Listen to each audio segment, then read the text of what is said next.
तर दुसरीकडे विधान परिषदेच्या आखाड्यामध्ये महाविकास आघाडीने सुद्धा मोर्चे बांधणी सुरू केली आहे। महाविकास आघाडीतही जागा वाटपाच्या चर्चांना वेग आलाय आणि महायुतीतल्या नाराजीवर डोळा ठेवत महाविकास आघाडीने रणनीती आखायला सुरुवात केली आहे।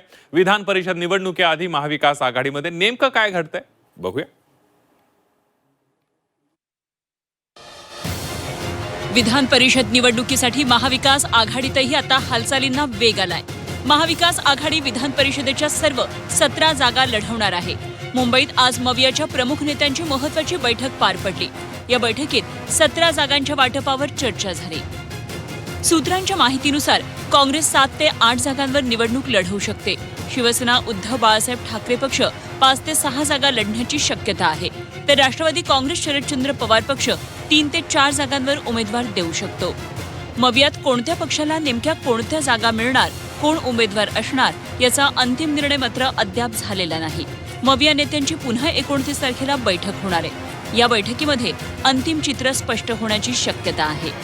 महाविकास आघाडी म्हणून या निवडणुकीत आम्ही सामोरे जात असताना आज या जागा वाटपाच्या अनुषंगाने प्राथमिक चर्चा आमची संपन्न झालेली आहे।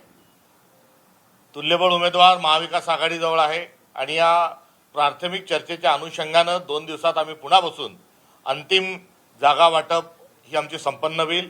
कुठलाही तिढा नाही, कुठलाही गोंधळ नाही आणि सुसंवादाच्या माध्यमातून या संपूर्ण निवडणुकीला आम्ही सामोरं जाणार आहोत। दरम्यान महायुतीत सुरू असलेल्या नाराजीचाही मविया बारकाईनं अभ्यास करतेय।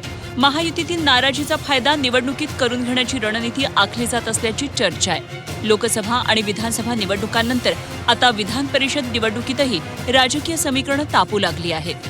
महाविकास आघाडीतही सध्या चर्चेच्या फेऱ्या सुरू आहेत।